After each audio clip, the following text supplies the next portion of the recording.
welcome to Detroit in Black and White, our Wednesday edition. Joining us, the usual panel on Wednesday evening, Allan Lengel, co-founder of Deadline Detroit. How you doing, Allan? I'm good. Good to be Good. here. Eric Brown, contributor, literacy expert, hellraiser when it comes to advocating for our children in public education. Good evening, Eric. Hey, how you doing? Well, good. And Jim Nardone, former police chief, he was in charge of the police department and the fire department in Trenton. I learned something new about you all the time. You know, they were scared of you downriver. How you doing, Jim? I'm well, thank you. And last but not least, attorney Vanessa Moss. How you Vanessa could never, ever be least. Good evening to all of you, Detroit in Black and White viewers, co-host Ira Todd. Good evening. If you are watching our Wednesday evening edition, we want you to hit that like button. We know you like the show, so we're going to ask you to do something extra. Not just watch the show. We want you to hit that like button, and we want you to subscribe, and we want you to tell your friends about Detroit in Black and White. It is the hottest show on this side of the United States. Listen, I got a text the other day and someone said, hey, really good show on Saturday. But guess what? I have the hottest show. No, you don't, because you're busy watching us. Anyway, thank you for watching Detroit Black and White. Good. Today, me and Allan had a little debate about how the media cover Detroit and how they cover, they say the suburbs. I don't think Pontiac is a suburb of Detroit. It's in northern Oakland County. But anyway, I said that the media, when they cover a story like the two kids that froze to death in the car, they go and they pull out the cousins, the grandmama, the daddy. They find them. They talk to everybody. They put that woman's name all over the country. And then in Oakland County, they said they never would identify who the woman was, how she looked, because they didn't show a picture like they did with the sister in Detroit. And I was assuming, and I was wrong, that maybe she was Caucasian, and she wasn't. But they still did not identify her because they said they didn't want the kids, to be identified, but they didn't do that in Detroit. Allan, I say that the media, when covering Detroit, when covering other areas of the state, Oakland County, Macomb, they treat the story differently. It could be the same crime that happened. They call, in one case, home invasion in Detroit, and I've seen it. They call it a break-in, a home invasion in Oakland County, or a break-in in Detroit. You're a former journalist, or you still writing? I'm a real journalist still. I think that it's. I think you're trying to make comparisons, and I don't. I mean, first of all, with the woman in Pontiac, who's this woman right here, nobody knew her name. Although, could they have figured out from probably? Yeah, they could have. She was renting too, so there was no property record there. But she was renting, but they were in there for years in that same house. Right. They could have knocked on some doors and stuff like that. But I also, look, Detroit, Pontiac is not something that the Detroit papers cover as closely as Detroit. We're here in Detroit. So, but also when you have two dead babies, their names are on record. It seemed like people were out to defend the cousins, and then eventually the mom went on TV to this woman here went to defend herself. She was driving the van with the kids. So I think there because she asked for help, but she still got vilified. Well, I think what we see here is $1,000 of GoFundMe money, but go on. We see she got $51,000. We see it's 51,000 that she's gotten in GoFundMe. We see here a pattern. We see the woman who murdered her son, her 9-year-old boy, and then went down to Georgia. We see in Pontiac this horrible. I mean, the house from hell. These kids. I mean, it's out of just horrible.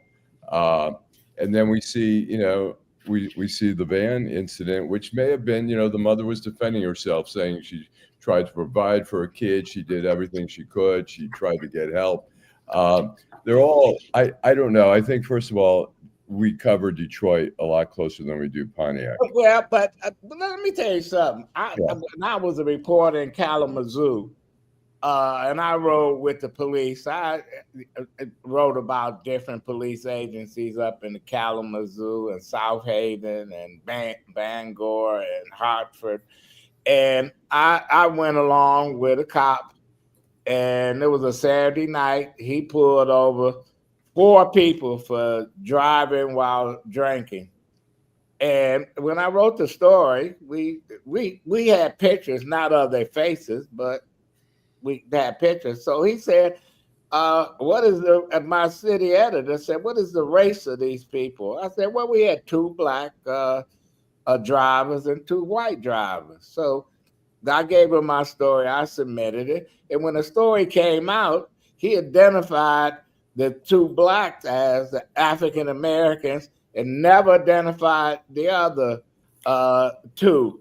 And, it's a pattern. And I see it all the time, Vanessa. So I want to make sure that I got it right. First of all, Marlon Holt has made a comment. He said that the young lady with the children that died in the van, that she needs that money. He said he's here, of course. Why no coverage on New Era Detroit here? Why is racism an issue in a predominantly black city? Why are so many children suffering at the hands of their parents? So, Adolph, my question to you is, I want to make sure I have this right. You're saying that if it happens in Detroit, it's national. They blow it up. When it's in some place that's close to Detroit, it's not blown up. It's not making national. But they assigned Detroit, a city right outside Detroit, Pontiac outside Detroit. Listen, there was a Japanese mother that had a baby. She killed a baby, newborn baby. She lived in Oakland County. They gave her probation, and they let her go back to Japan because they said she had issues. There was a black girl from Detroit had a baby in the bathroom at Providence, and they charged her with manslaughter, and she served time. You don't tell me. Let me say this, Adolph. I do think that you have something here in that when something happens in this region, they will always say Detroit. Take the Oxford incident a couple of years ago. Remember, they said right outside the city of Detroit. It's not right outside the city of Detroit. Northern Oakland. Oakland. Exactly. When they talk about what happened in Pontiac with the lady with the kids that was in the house for 5 years, I don't even know how that happened. If she was renting, the landlord never went to look at the property. The neighbors did smell the property. It's just crazy. But I do agree with you. They said that, a suburb of Detroit. Listen, it's not a suburb of Detroit. And I do think there is some bias there. I agree with you. There's a bias. Eric, your take on this? It's always some BS. Lynette said it's always when it's some BS. She's right. Go ahead. There's definitely bias. You have a major city that they will choose to bring down whenever there's a chance to bring it down. Detroit was not the only city that had fucked up literacy scores. There were numerous literacy scores around this community that were jacked up. Detroit was the only one highlighted. You didn't have to say that of the 7 largest school districts, Detroit was the worst. All you had to say was the 7 largest school districts in Michigan had terrible scores. You didn't say one was the worst. It mentioned Detroit. I mean, it's deliberate, it's intentional, but As long as people continue to not challenge the media and not say anything, they're gonna continue to make it seem like it's the worst place since Cambodia. They're gonna make it seem like it's Detroit, not the worst place since Cambodia, but like it's Detroit. With them saying it's near Detroit, that's what I mean. Let me go to Jim, and then you, Allan. Jim, your take on this. First, I want to say thanks to Lynette and our friend Marlon, who's hopefully warm in Florida. And Ira Todd, for those of the viewers, the people that are weighing in that are watching the show tonight, Ira Todd is a Detroit police legend, and his reach is far beyond Detroit and Wayne County. And we appreciate him tuning in. I think he's a good friend of Allan's, right? Correct. This is how I feel about it. The lady with the 2 young kids that died, she was trying to take care of her kids. I have no other indication that she was trying to look out for her kids. The lady, we go beyond the lady and the man. The case in Pontiac was a conspiracy. All right. There's more than one person that knew those kids were living in squalor. You're absolutely right. It was a conspiracy on her part. She belongs in jail. How about that? They need to throw the book at her, just like the prosecutor. Allan, you wanted to make a comment. Oh, yeah, well, I'll agree with Jim on that really was just such a cover up for years and years. And the prosecutor said that during a press conference today, and said that she lied to people. She lied about who was taking care of the kids. Her son would call when they needed, it would text when they needed food. The grandfather got the kids now. Where the fuck was the grandfather? They posted his picture on social media and said he was a minister. I mean, it's just crazy. I'm like, you didn't see your grandkids for 5 years? Go ahead, Allan. I just want to say, in terms of the, when the media mentions, when the local media should not, Pontiac is Pontiac. You say Pontiac in Oakland County or Oakland County or whatever. But it's one of the richest counties in the fucking America. Right. It's the county seat of Oakland County. Pontiac is not a well-to-do city in the county. Why do you have your county offices there? Why is it the county seat? And they just let it, and they kill the school district there. Right. They changed the name of the Pontiac Press to the Oakland Press. Yeah, they don't have a police department.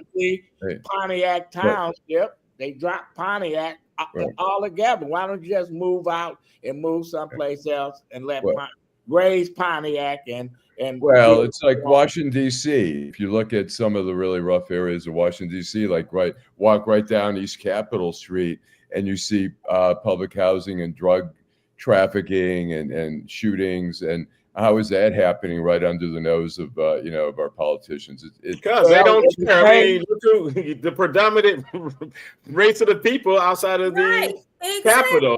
It is no different, to Adolph's point. When those 2 boys were living out on the porch, that made national news. Exactly. That made national news. We have Maurice Morton. His niece was missing. That took a while for it to get national news. But when the white lady from Tara, whatever her name was, that was on the news 24/7.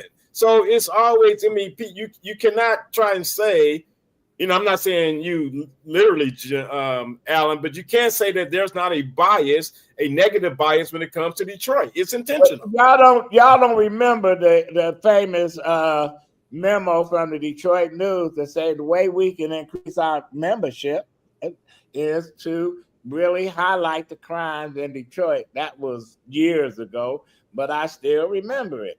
And still do it.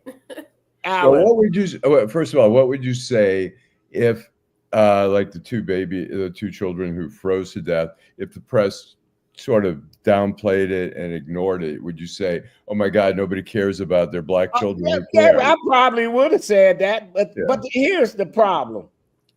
Listen, Bouchard and Oakland County, they wouldn't release the names for whatever reasons, saying that and they knew that this woman had to have help, and they went and talked to a neighbor oh, we heard the kids inside, but you never saw the kids and stuff. I say when something happened in the city of Detroit, they flock like fucking locusts to the neighborhoods and everything else. We're gonna come back and continue this conversation. We're gonna take a break. This is Detroit in Black and White. Hi, I'm Eric Sabri, your Wayne County Treasurer. If you're living in a home of a deceased family member and you're facing property tax foreclosure, the probate process can be helpful to you. If you file a probate petition and notify our office, the foreclosure proceedings will be halted during the probate process. Contact us at 313-224-5990 or email us at taxinfo@waynecounty.com. We're here to help.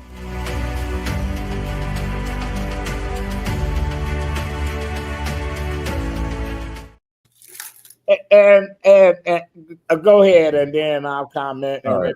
I was going to say two things. One, I think, the theme we're seeing from all these different, the murdered child buried, the frozen children, the house there, is we're seeing a system that has a lot of holes in it, and a lot of kids are falling through the system, and the system needs to be re-examined to not let kids like that. I mean, for years, for that to happen the way the kids did. I mean, the girls, I think their toenails were so long they could barely walk out of the house.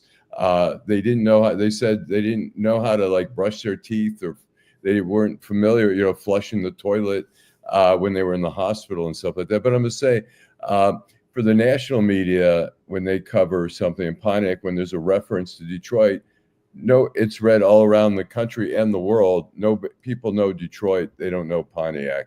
And so sometimes there's a reference saying, 30 miles north of Detroit or something. There's not a reference to try to, but I will say that in SEO and, when you're trying to up your algorithms, the word Detroit helps boost it. So let me make a quick point, because, the one thing out of the bullshit when it comes to the media, the crack epidemic was a problem, but the opiate crisis wasn't. Oh, absolutely. Opiate crisis was protecting a certain community, but then they want to fucking talk about the crack problem all across the country only impacting Black people, when we know damn well white people were coming into the urban communities to buy crack. But then you want to save people with regards to opiate. The opiate crisis. I mean, there's a major disconnect when it comes to how Blacks are treated in the media. It's how the media look. And this is how they report, Vanessa. Then what? I'm going to go back to something that Allan said about the cracks in the system. And he talked about the kids and how their toenails and fingernails were so long. Listen, there's a whole host of problems, not just the way that the information is disseminated and who is disseminated to. But listen, clearly these kids weren't going to school. And in the state of Michigan, if you're homeschooling, who's reporting it? Where's the oversight? There is no oversight. So there's no way to protect those kids. Usually when kids go to school, you have teachers, social workers that can tell there's something going on in the house. But if those kids were being homeschooled and there's no oversight, that's the reason. That is another they weren't being homeschooled in this system. They weren't going to school. That's my point. If they weren't never been to school, my point is, if they weren't going to school, and if someone was to say that they were being homeschooled, there's no oversight. Is the point that I'm making. Okay. But how old were they? 13, 15, 11, 9. I mean, there's definitely a crack in the system, because based on their ages, they should have been in school. They were in school at some point. Yeah. Cracks in the system. I shouldn't even say crack in the system. The system doesn't work. Let me go to Jim.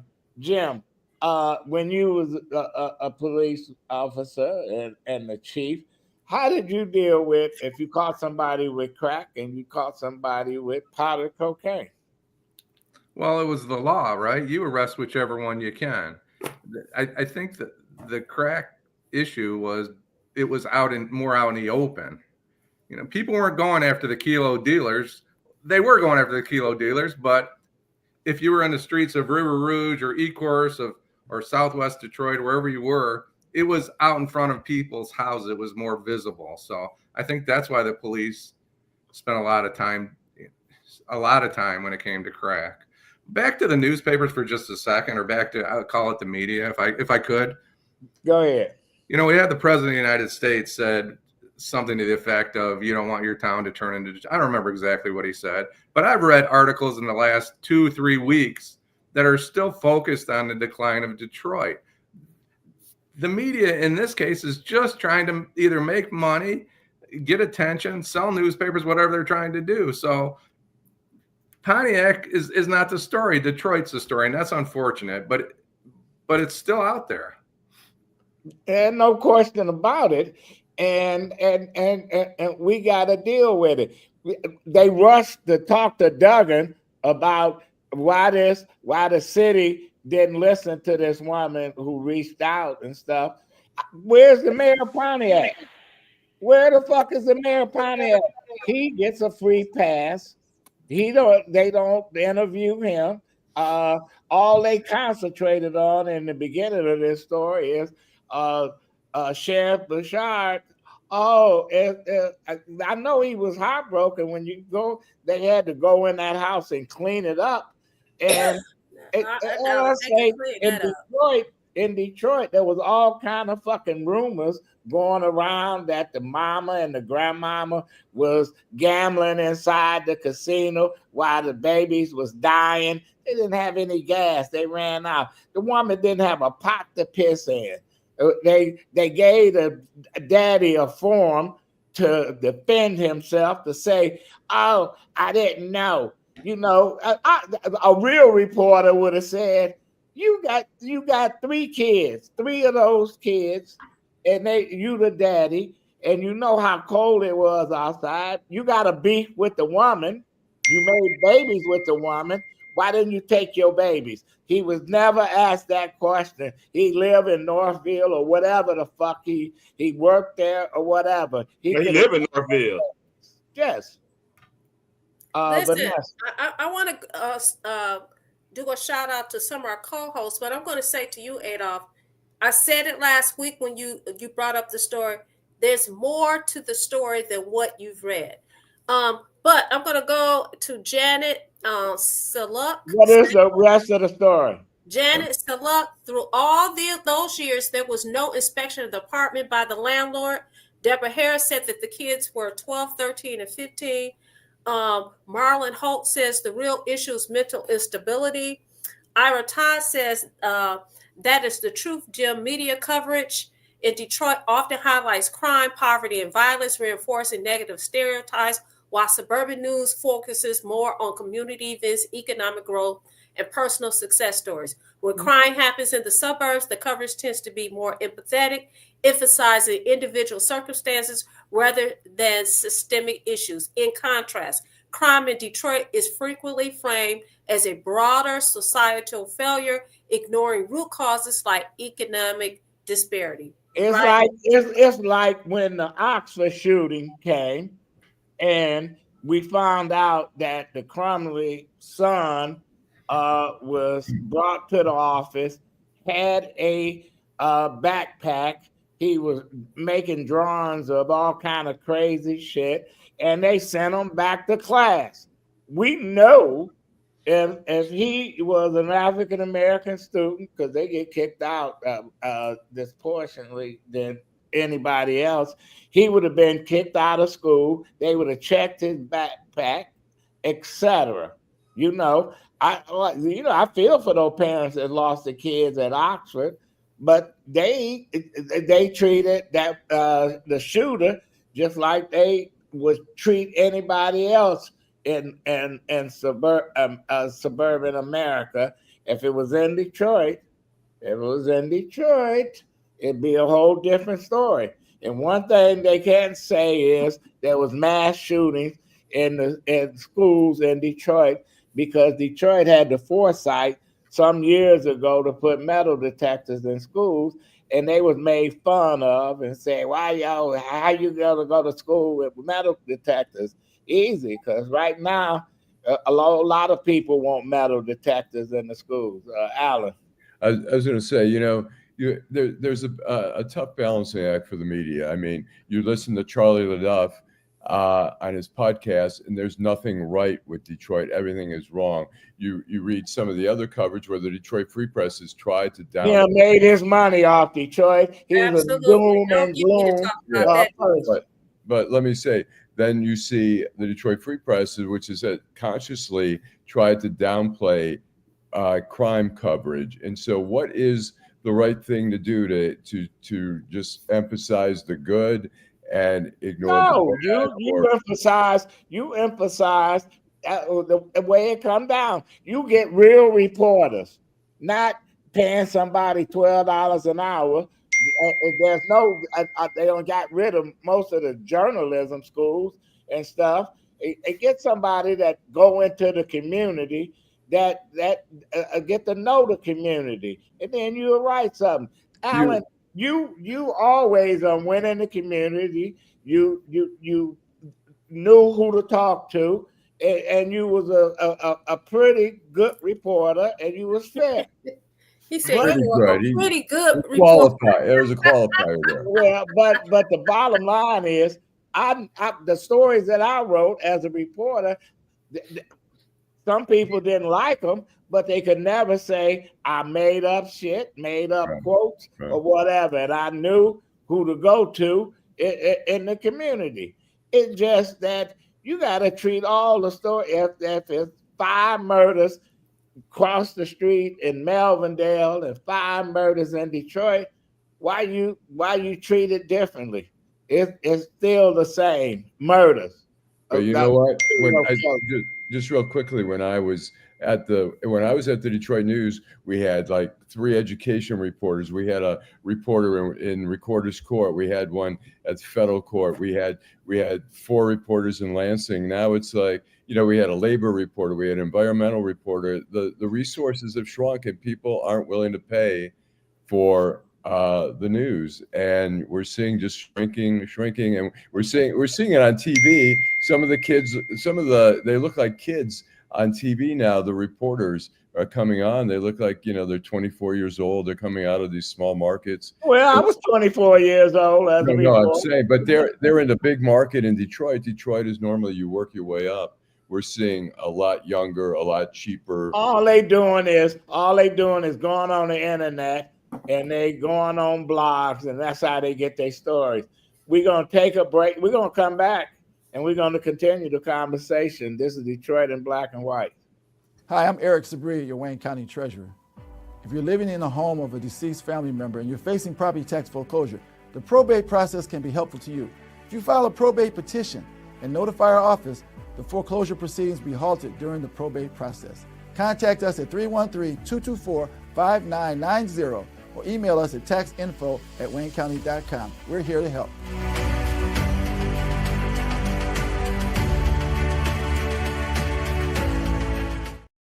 Vanessa, the prosecutor in Oakland County, wasn't named Karen McDonald? Yes. She said that this woman can get life in prison. Is this case? She could. What is the likelihood? I don't know. Not likely. This young lady does not have any prior criminal history. We don't even.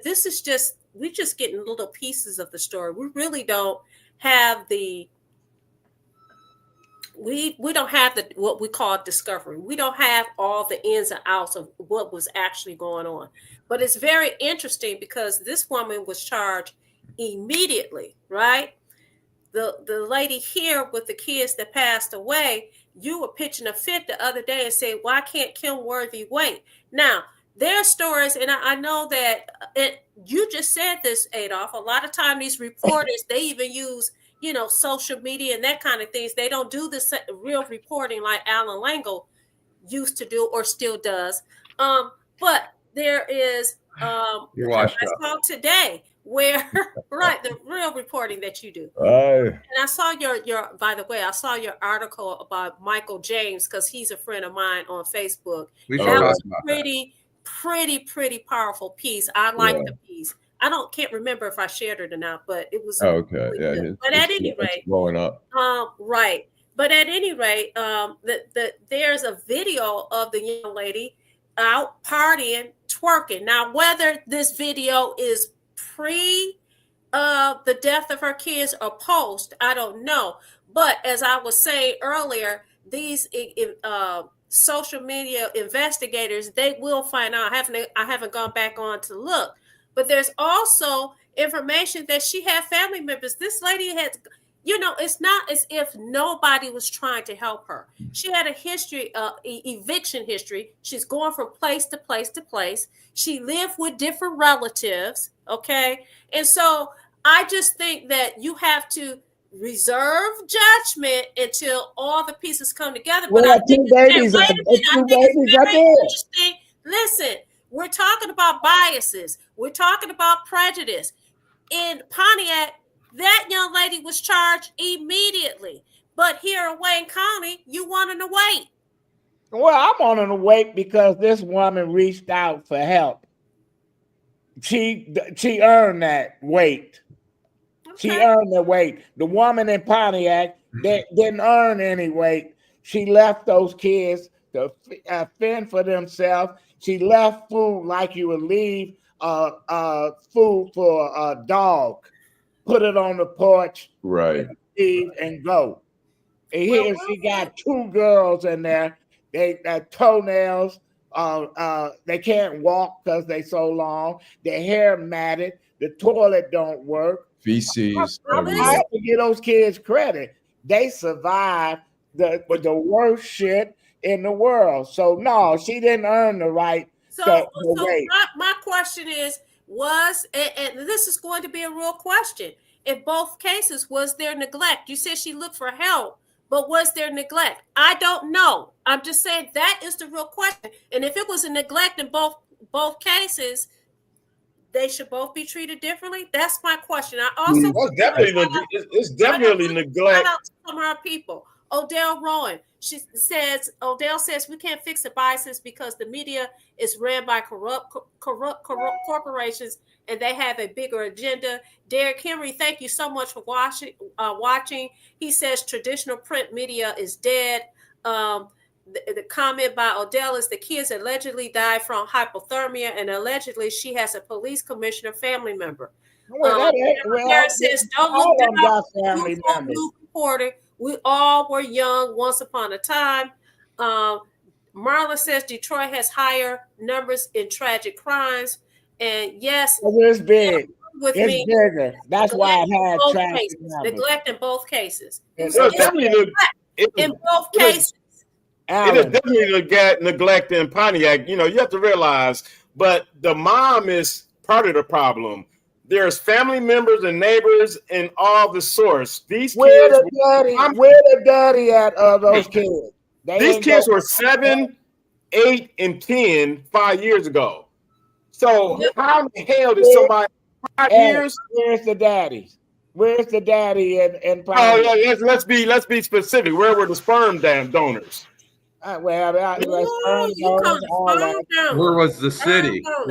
Where were the neighbors? Where was the that's what I'm saying. Where were the grandparents? Because I'm a grandmother, and trust me, very in tune with what's going on with my grandchildren. I just don't get it. We all grew up in a community. There's no community anymore. No community at all because the neighbors, the landlord, the school, they didn't go to school. I'm sorry.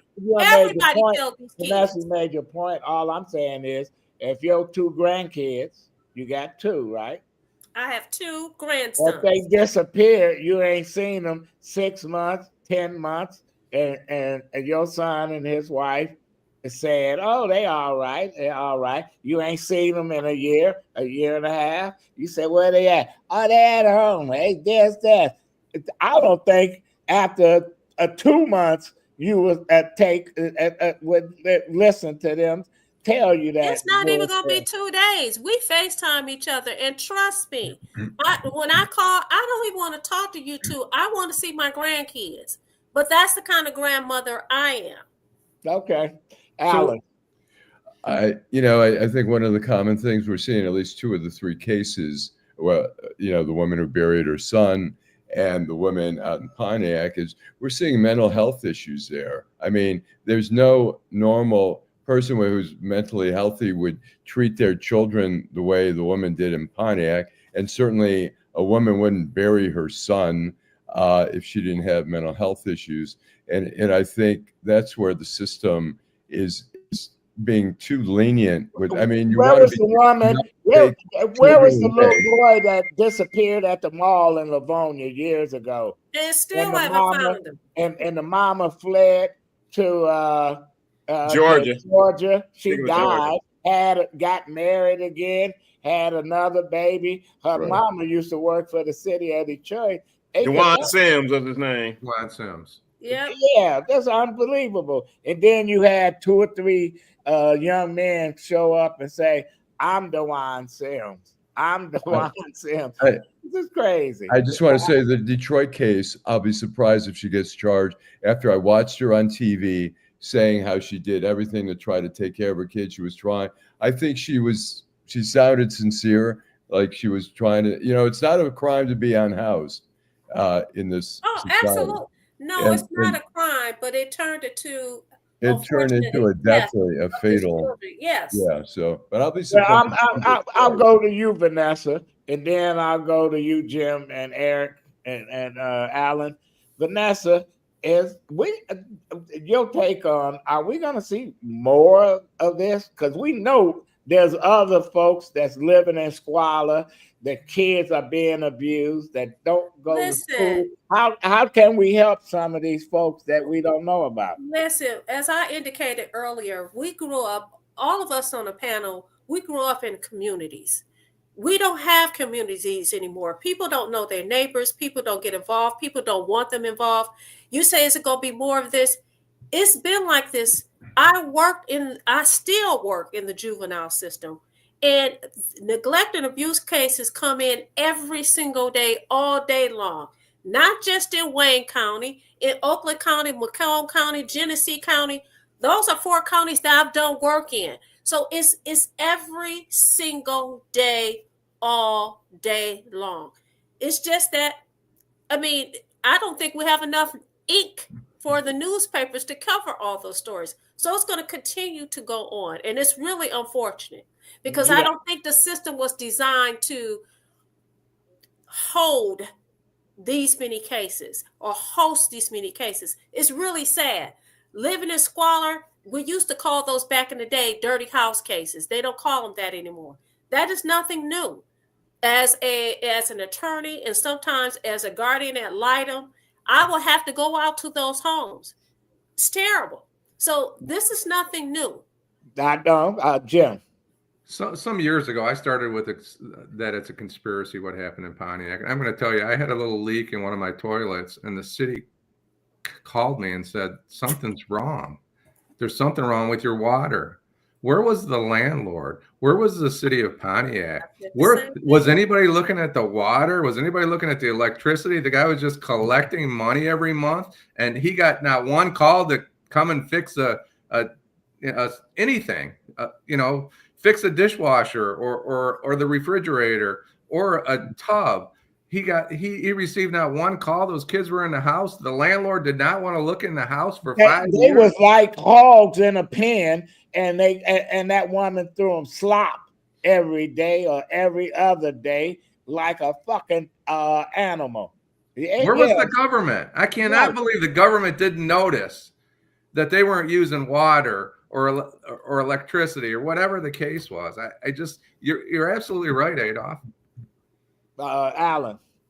Well, yeah, obviously the system is broken, but I think, one common thing we're seeing in a lot of the tragedies, not only in gunfire, in the Oxford case, in these cases, is mental illness. And it's not, we don't put enough resources into that. So we blame the Mexicans for, oxycodone and everything coming in, fentanyl coming in. But what about the demand that's here? We don't have enough treatment centers for people. We don't have enough education for all the drugs and stuff. There's so many other parts to this. All I remember was a young lady from Birmingham came into the city in high school, bought some bad dope, and OD'd.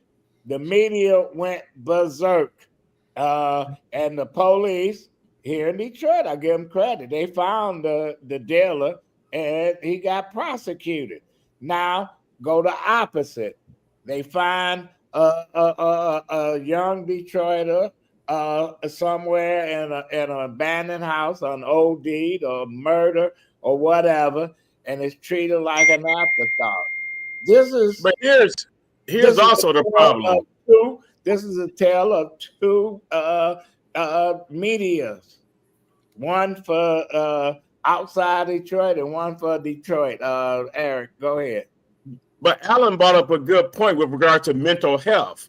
But the mental health is now the 3 kids that has been caused by their mom. And still, to Jim's point, for 5 damn years, how in the hell did no one notice kids not coming out of the house? You knew kids lived there.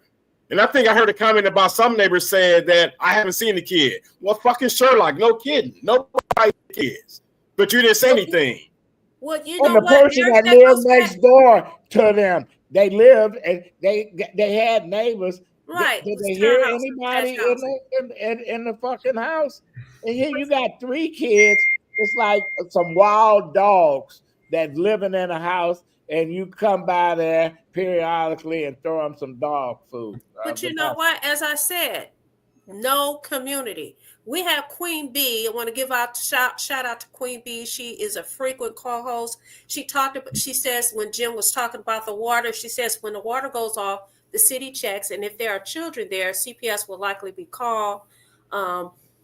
Deborah Harris says, wasn't the landlord kinfolk to the mother? And Dewayla says the owner knew when he didn't get that rent. That's why he was there. She was behind. Whitney Clark for Detroit, he says, family, how are you all? Thank you for watching.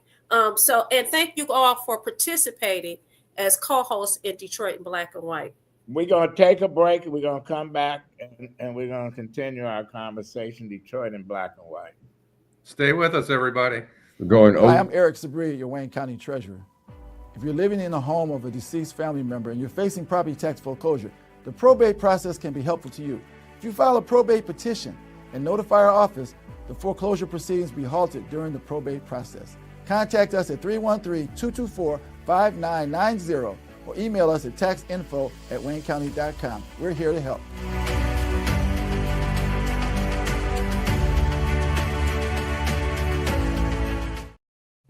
Well, welcome back. We got a comment from Whitney Clark for Detroit saying Reverend Ken Locke had a press conference and it was exciting at Fox. I want to say, was it all his church members? Was it the community? Well, I didn't see any, not too much media coverage. Allan, did you cover the new announcement? I did not. I will write up something when we get off here, but I have not, and I'd be curious to hear a little bit more about the Reverend. Well, Vanessa goes to his church. Well, tell us. I think he's a great guy. He's in the community, work hard in the community, has a large membership, 7 campuses, Wow. has a youthful spirit. I think this is really an exciting time for Detroit politics. We really have some really good candidates for mayor for the city of Detroit, and the people are just going to have to decide. I actually did register to get a ticket to go to the Fox Theater, and then I did something else. And plus, some of us on this panel have known for quite a few months that was the plan, that he was going to run for mayor for the city of Detroit. So it's going to be very interesting because he has campuses all across the metro Detroit area. A lot of the members don't even live in the city of Detroit. So this is going to be very, very interesting. He's charismatic. I remember meeting him when he was 23 years old at the First Triumph Church in Southwest Detroit. He was named the minister. All the old fogies, they quit the church. Yeah. He had 4 people in the church because they said he's too young, too young. Now look at 25 years, 30 years later, he's a bad dude. I'm not gonna lie to you. Yeah. But Vanessa, a lot of his members may not live in Detroit, but a lot of Detroit residents will remember how active he was in Detroit during the COVID time. He was passing out stuff. Yeah, and I agree with you. But the other part of it is, even if members don't live in the city of Detroit, they have a lot of influence. They have relatives that live. Yeah, they got family members in Detroit, so it's gonna be an interesting race. They will have influence. So again, really exciting time because we do have some really, really good candidates. Whitney Clark said Prosecutor Kim Worthy spoke as well. The energy in the room makes this feel like a 2-horse race. No, I'm sorry, Whitney Clark. I'm sorry, Kim Worthy brings nothing to the fucking table. Nothing. Did she employ you at one time? Nothing. What? Did she employ you at one time? I was a consultant. I was a principal consultant. You can be for and against. There's no question. All I said is we got 2 women in there. They strong women. Yes. Mary Jessica, Santel Jenkins, and Kinlock is no slouch. And I like the Reverend. But this is not a 2-horse race.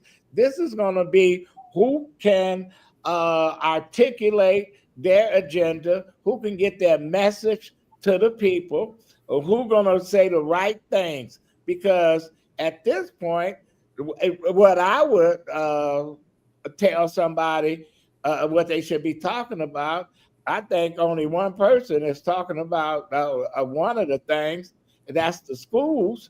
That's a main issue if you're going to revitalize the fucking neighborhoods. And we saw where the city has ignored the neighborhoods. In Southwest Detroit, the water main broke, and they blame it on the pipes are old. That pipe has been old. The pipes are 200 years old, and they need to have been fixing them.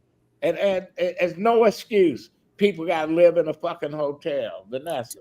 You know what? Two comments. One, Queen B made a very good comment. She says these people are going to split this mayoral race every which way, and we are going to end up with another Sri Thanadar situation. No, not necessarily, because there's a runoff.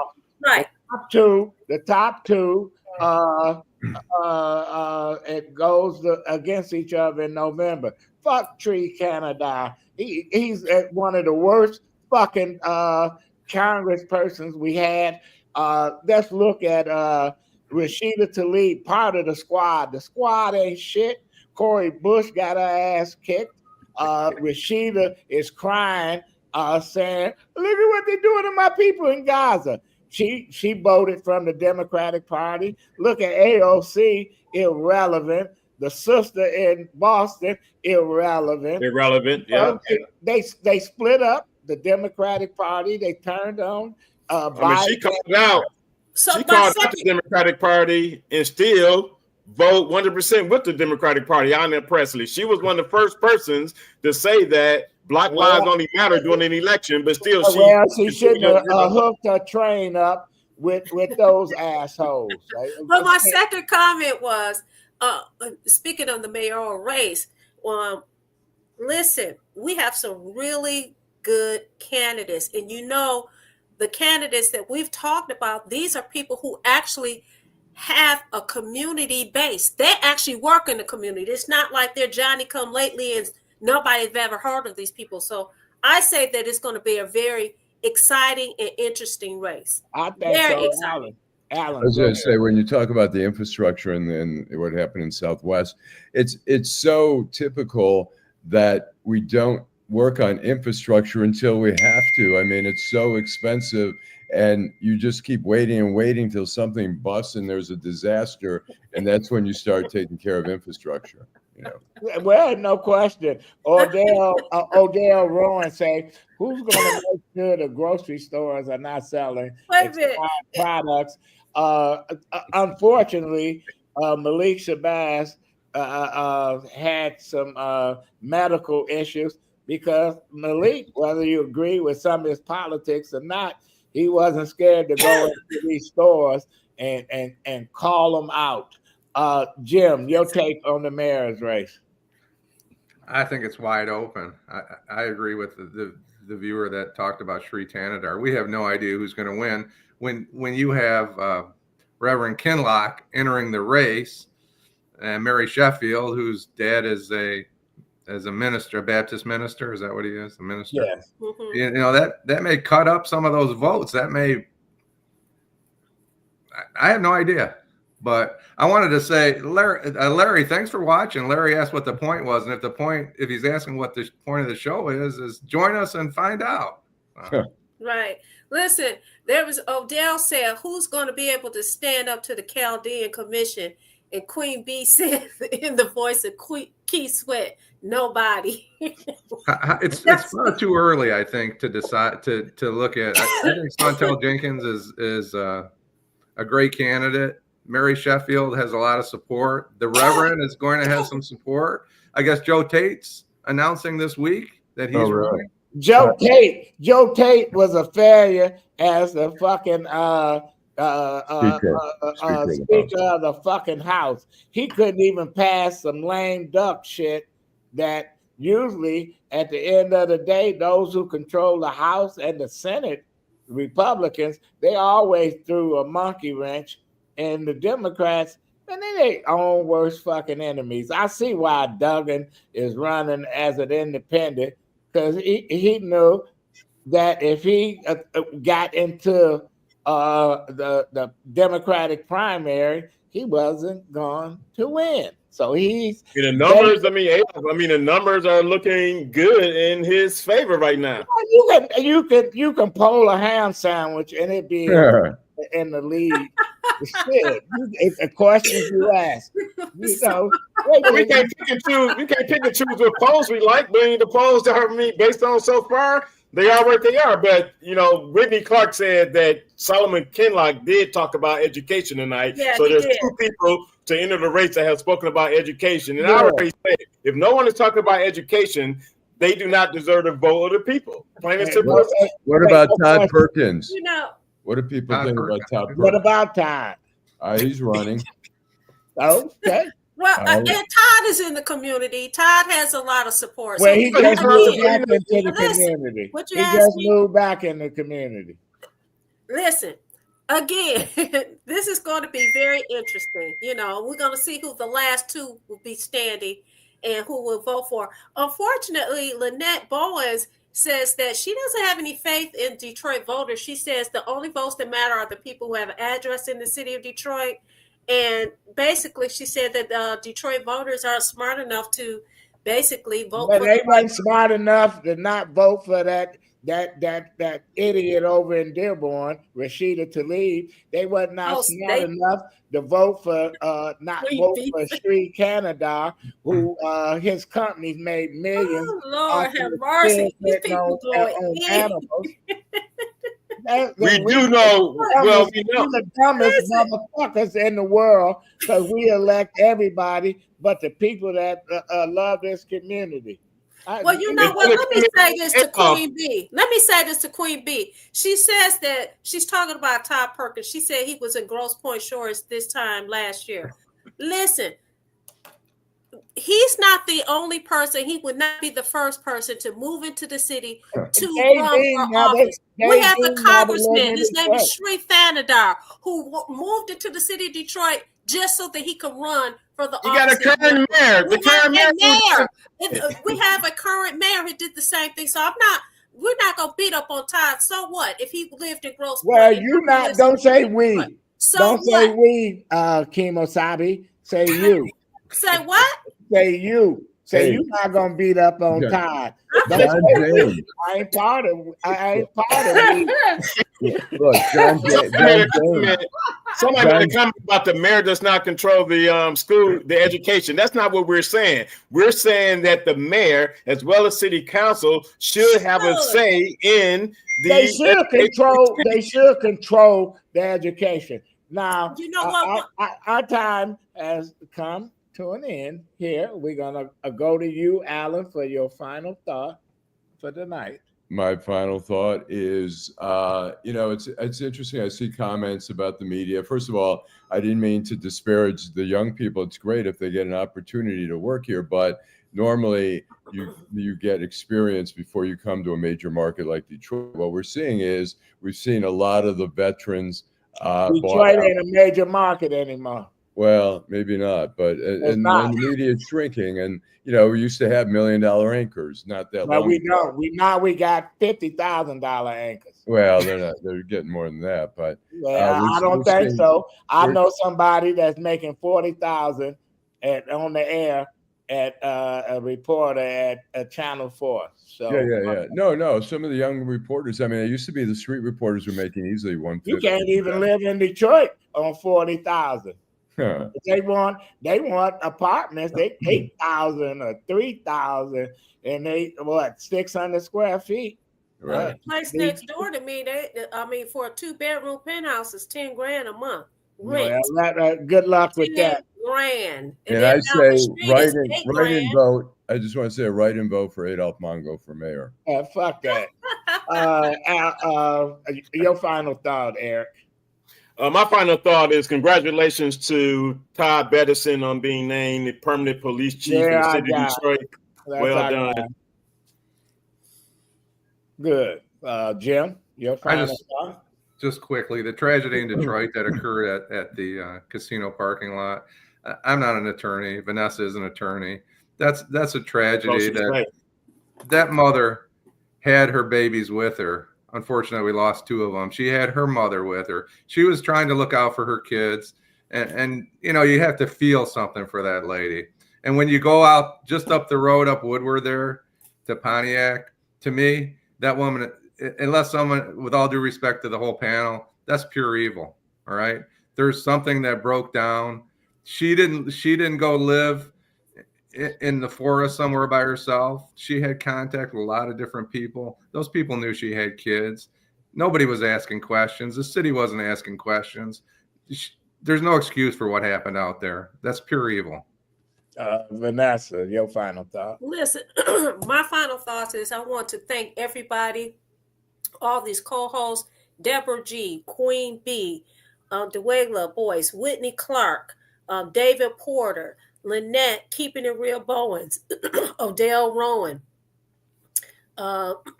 David Porter, I'm sorry, Deborah Harris, Odell Rowan. We thank you guys so much for watching Detroit in Black and White. Marlon Holt, thank you so much.